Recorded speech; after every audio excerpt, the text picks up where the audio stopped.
ये सारे देश के लोग बेवकूफ है, तुम ही सियाने हो।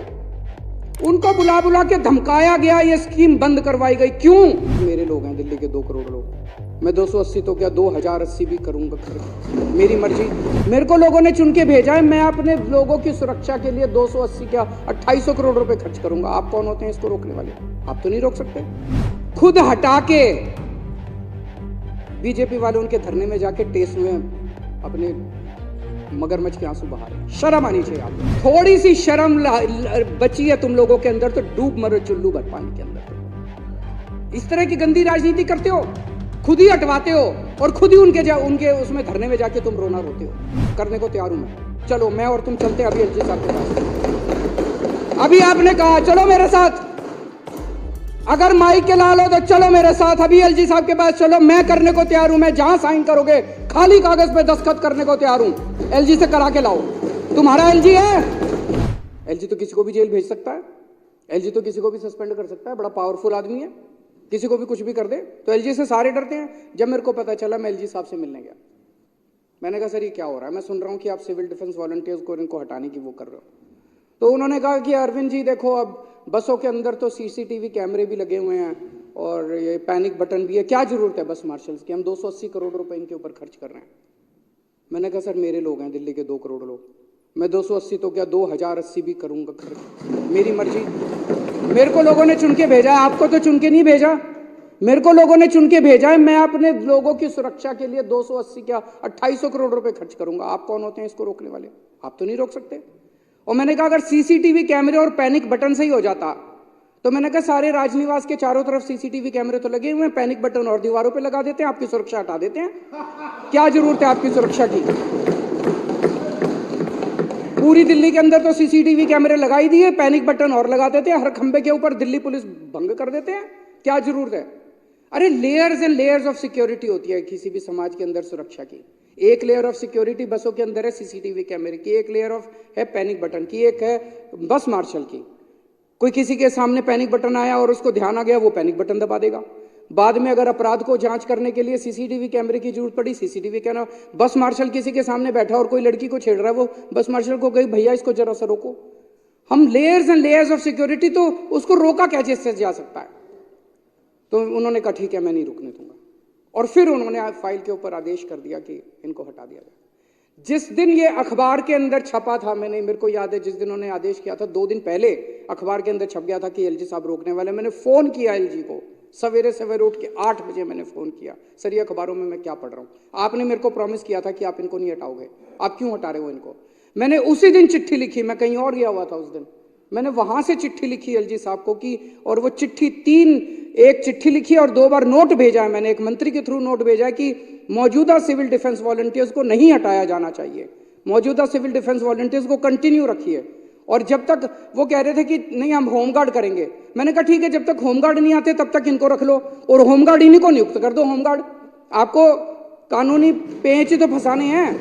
जो आज सिविल डिफेंस वॉलंटियर काम कर रहे हैं, इनको एक्सपीरियंस है, इनको अनुभव है, कई दिन से काम कर रहे हैं। मैंने कहा इन्हीं को होमगार्ड बना देना। मेरे फाइल के ऊपर नोटिंग है मेरी, आप जो नोटिंग की बात है,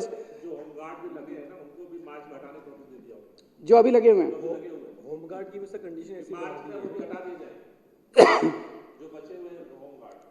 होमगार्ड की कंडीशन। और अब खुद हटा के बीजेपी वाले उनके धरने में जाके टेस हुए अपने मगरमच्छ के आंसू बहा रहे हैं। शर्म आनी चाहिए आप लोग। थोड़ी सी शर्म बची है तुम लोगों के अंदर तो डूब मरो चुल्लू भर पानी के अंदर। तुम लोग इस तरह की गंदी राजनीति करते हो, खुद ही हटवाते हो और खुद ही उनके उसमें धरने में जाके तुम रोना रोते हो। अभी आपने कहा इनको नियमित किया जाना चाहिए, करने को तैयार हूं मैं। चलो मैं और तुम चलते अभी एलजी साहब के पास। अभी आपने कहा चलो मेरे साथ, अगर माइक के लाल हो तो चलो मेरे साथ अभी एलजी साहब के पास चलो। मैं करने को तैयार हूं। मैं जहां साइन करोगे खाली कागज पे दस्तखत करने को तैयार हूं। एलजी से करा के लाओ। तुम्हारा एलजी है? झूठ बोलते हो। जिस फाइल पे दस्तखत करने इनकी बहाली के लिए मैं अभी तैयार हूं, फाइल पे साइन करने के लिए, इनको नियमित करने के लिए मैं अभी तैयार हूं साइन करने के लिए। नौटंकी मत करो, नौटंकी मत करो, नाटक मत करो, गंदी राजनीति मत करो। कल मेरे को एक चिट्ठी लिखी है एलजी साहब ने, मैं इनकी मांग का समर्थन करता हूं। मैंने बार बार एलजी साहब से दो ही बात कही है और वो होनी चाहिए। मैं इसका भी समर्थन करता हूं कि एक तो ये, जब तक बहाली नहीं होती नए लोगों की, इनको जारी रखा जाए, और दूसरा ये कि जब ये इनकी बहाली होगी तो इन्हीं लोगों को दूसरे होमगार्ड की तरह नियुक्त कर दिया जाए। कल एलजी साहब ने मेरे को एक चिट्ठी लिखी है, चिट्ठी बहुत गंदी है, उसमें भाषा बहुत ही गंदी है। आप लोग पेटी पॉलिटिकल गेम्स के लिए काम कर रहे हैं। You are passing the buck for one your own inefficiency. अपने स्पीकर साहब को बता देना। स्पीकर को मेरे अंडर में आते हैं क्या? एलजी को यह भी नहीं पता कि जुडिशरी, लेजिस्लेचर और एग्जीक्यूटिव 3 स्तंभ हैं राजनीति इसके कॉन्स्टिट्यूशन के? क्या उनको ये नहीं पता कि speaker is an independent constitutional authority, he does not report to the chief minister?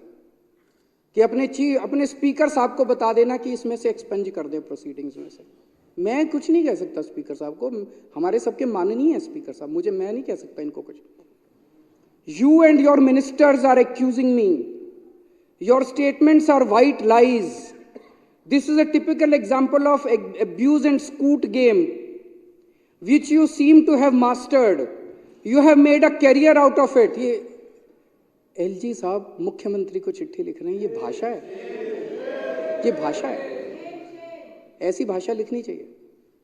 कितने भी डिफरेंसेस हो हम दोनों के बीच में, जो मर्जी डिफरेंस हो, ऐसी भाषा तो एलजी साहब को लिखना शोभा नहीं देता। While you and your government have done nothing substantive for the development of Delhi and its residents in almost all spheres. 3 बार चुनाव जीते हैं, आप लोगों की जमानतें जब्त हो गई। कुछ कर ही रहे होंगे तभी हुआ है, कुछ कर ही रहे होंगे दिल्ली वालों के लिए। You have done nothing for the people of Delhi. In a bid to maintain the charade that you have created through repeated lies perpetuated by an incessant publicity campaign. अभी तो बहुत है इसमें गंदी गंदी गालियां, मैं इसमें नहीं जाऊंगा, पर मैं ये समझता हूं कि जो भी प्रोवोकेशन हो, जो भी कारण हो, हमें अपनी मर्यादा, शब्दों की मर्यादा और भाषा की मर्यादा कभी लांघनी नहीं चाहिए। बातचीत से सभी समाधान निकलते हैं अगर नीयत अच्छी हो तो। अब मैं ये दिखाता हूं कि ये चल क्या रहा है दिल्ली के अंदर। मैंने इनको फिर कल जवाब भेजा है। जब से सक्सेना साहब एलजी बने हैं, तब से दिल्ली के अंदर ढेर सारे रेगुलर रूटीन के काम बंद होते जा रहे हैं, बंद होते जा, एक नहीं, जैसे बस मार्शलों को बंद कर दिया, चलती हुई स्कीम थी। इनके पहले वाले जो एलजी थे वो हमें नए काम नहीं करने देते थे। हम कहते थे जी दिल्ली में सीसीटीवी कैमरे लगाएंगे, वो नहीं लगाने देते थे। हम कहते थे मोहल्ला क्लिनिक बनाएंगे, नहीं लगाने देते थे। लेकिन पुराने दिल्ली की जो व्यवस्था चल रही थी, पानी की, दवा की, टेस्ट की, उनको नहीं रोका उन्होंने उनको नहीं रोका। अब जो एलजी साहब आए हैं, पिछले 2 साल से दिल्ली के अंदर एक जो चल रहा है कि अब दिल्ली के अंदर जो चालू चीजें हैं, सर्विसेज हैं, दिल्ली के लोगों की जो दिल्ली की लाइफलाइंस हैं, मूलभूत जरूरतें हैं, उनको बंद किया जा रहा है आम आदमी पार्टी को बदनाम करने के लिए। और वो ट्रेंड बन गया। बंद करते हैं, फिर बीजेपी वाले हमारे को गाली देते हैं कि केजरीवाल से चल नहीं रहा, करवाते ही हैं। मैंने कल उनको लिखा, अक्टूबर 2022 से दिसंबर 2022 के बीच में सारे मोहल्ला क्लिनिक के टेस्ट बंद करवा दिए गए, दवाइयां बंद करवा दी गई, उनके रेंट की पेमेंट बंद करवा दी गई, बिजली की पेमेंट बंद करवा दी गई, डॉक्टरों की तनख्वाह रोक दी गई। अक्टूबर 2022 से दिसंबर 2022, एमसीडी चुनाव के जस्ट पहले।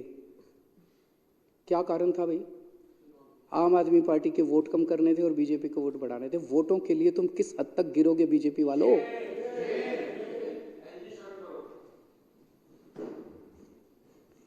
ओपीडी सितंबर 2023 से फरवरी 2024 के बीच में ओपीडी के काउंटर के ऊपर अस्पतालों के अंदर जो वो डेटा एंट्री ऑपरेटर बैठे थे, एक शॉट में सबको हटा दिया। अब कोई अस्पताल जाता है तो खिड़की के ऊपर कोई बैठा हुआ नहीं मिलता। ये सब हमने लड़ लड़ के दोबारा चालू कराए हैं। ये तो कर रहे हैं, कोशिश कर रहे हैं दिल्ली वालों को मारने की। मरने नहीं दूंगा मैं, जब तक जिंदा हूं तब तक दिल्ली वालों के ऊपर आंच नहीं आने दूंगा। पिछले 7 महीने से दिल्ली जल बोर्ड के फंड, जो इस विधानसभा ने जल बोर्ड के फंड पास किए, आप लोगों ने मान लो कहा 5,000 करोड़ रुपए जल बोर्ड के लिए पास, वो फंड रोक के बैठा है फाइनेंस डिपार्टमेंट। वो फंड नहीं देने दे रहे एलजी साहब जल बोर्ड को। जगह जगह पूरी दिल्ली के अंदर सीवर की लाइफ, बेसिक मेंटेनेंस खत्म हो गया है दिल्ली के अंदर। दिल्ली के लोगों को पानी के लिए, सीवर के लिए तरसाओगे तुम लोग। और हम हाईकोर्ट गए इसके खिलाफ। हाईकोर्ट ने 1 महीने पहले ऑर्डर किया है फाइनेंस सेक्रेटरी को कि पैसे दो जल बोर्ड के, फिर भी नहीं दे। हाईकोर्ट की भी नहीं मानते, सुप्रीम कोर्ट को नहीं मानते, किसी को नहीं मानते। सुप्रीम कोर्ट आदेश देता है, पलट देते हैं उसको। अरे किसको मानोगे तुम? देश की जनता को नहीं मानते, दिल्ली की जनता को नहीं मानते, चुनी हुई सरकार को नहीं मानते, हाईकोर्ट को नहीं मानते, सुप्रीम कोर्ट को नहीं मानते। अजीब तानाशाही हो गई तुम्हारी। अब बस मार्शलों को तुमने 1 नवंबर से बंद कर दिया। डीटीसी के पेंशनधारी जिनको लगातार हर महीने पेंशन मिलती थी, 7-8 साल में कभी दिक्कत नहीं हुई हमारी सरकार बनने के बाद, उनकी मई से पेंशन रोक दी उनको। अब लड़ के दिलवाई है पेंशन, अभी मिली है पिछले महीने, कई महीनों की पेंशन एक साथ दिलवाई है मैंने, 6 महीने की एक साथ। फरिश्ते स्कीम कि दिल्ली की सीमाओं के अंदर किसी का एक्सीडेंट हो जाएगा तो उसका जहां मर्जी वो इलाज करा ले, प्राइवेट में, बड़े से बड़े प्राइवेट, उसका सारा खर्चा हम देते थे। 23,000 लोगों की हमने जान बचाई है एक्सीडेंट वालों की। एलजी साहब ने वो स्कीम भी बंद करा दी। और ये बड़े मजे की बात यह है, एलजी साहब को मैंने जाके बताया, पिछले 6 महीने में मेरी जितनी मीटिंग हुई है, बार बार मैंने एलजी साहब को कहा है जी मैं अफसरों को बुलाता हूं और मैं उनसे पूछता हूं भाई क्यों बंद कर रहे हो। हर अफसर ये कहता है मेरे को एलजी ने बुला के धमकाया, मेरे को एलजी ने बुला के धमकी दी है कि काम करोगे तो। एलजी साहब बोले मैंने तो कभी धमकी नहीं दी, मुझे नहीं पता सच्चाई क्या है। अफसर कह रहे हैं एलजी ने बुला के धमकाया, एलजी साहब कह रहे हैं मैंने कोई धमकी नहीं दी। तो ये अचानक पिछले 2 साल के अंदर दिल्ली की सारी पेमेंट बंद क्यों होती जा रही है? दवाइयों की पेमेंट बंद हो रही है, टेस्ट की पेमेंट बंद हो रही है, मंत्री लिखित में आदेश दिए जा रहे हैं, उनके आदेश नहीं माने जा रहे। यही अफसर हैं, अफसर नहीं बदले, सारे के सारे वही अफसर हैं जो अभी तक जो अफसर काम कर रहे थे सरकार के लिए, अचानक उन अफसरों ने जो बेसिक सर्विसेज है वो भी प्रोवाइड करना बंद कर दिया। कुछ तो गड़बड़ है। मैंने कहा चलो जी आपकी बात मान लेते हैं कि आप नहीं कर रहे, तो आप इनको सस्पेंड करो। फिर सस्पेंड भी नहीं करेंगे, ट्रांसफर करो, ट्रांसफर भी नहीं करेंगे। तो भाई दाल में तो कुछ काला है। सारा देश तो पागल नहीं है और आप ही अकेले सियाने नहीं हो। अब धीरे धीरे सबको पता चलने लगा कि ये चल क्या रहा है दिल्ली के अंदर। तुम लोग किसी भी हद तक गिर सकते हो, इस देश को बेच सकते हो तुम लोग केवल 4 वोट।